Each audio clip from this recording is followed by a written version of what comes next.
మానవుడికి ఈ భౌతిక శరీరమే కాక దానిని అంటిపెట్టుకుని ఉన్న నాడీమండల శరీరం ఒకటి ఉందని తెలుసా మీకు? నిజానికి భౌతిక శరీరమే నాడీమండల శరీరానికి అంటిపెట్టుకుని ఉంది. దానిని ప్రాణమయ శరీరము, నాడీమండలము, ఎథరిక్ బాడీ అంటారు.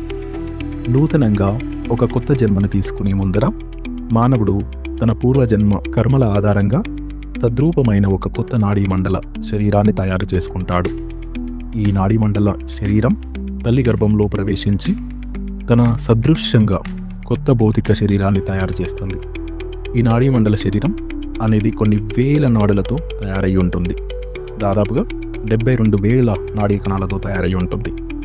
నాడీ ఒకానొక ఎనర్జీ ట్యూబ్, ఎనర్జీ ఛానల్, అంటే శక్తి ప్రవహించే ఒకానొక సన్నని ట్యూబ్ లాంటిది అన్నమాట.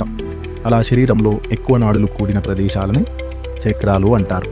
అంటే 10 రోడ్డుల కూడలి లాంటిది, రైల్వే జంక్షన్ లాంటిది. అంటే చక్రాలంటే నాడీ మండలంలోని కేంద్ర స్థానాలు అన్నమాట. అంతేకాని అక్కడ చక్రాలు, కమలాలు, బీజాక్షరాలు అన్నవి ఏవీ ఉండవు. అవన్నీ మిడిమిడి ఆత్మధ్యానాభ్యాసకుల భావనా పటిమలు, కవితా సౌరభాలు మాత్రమే.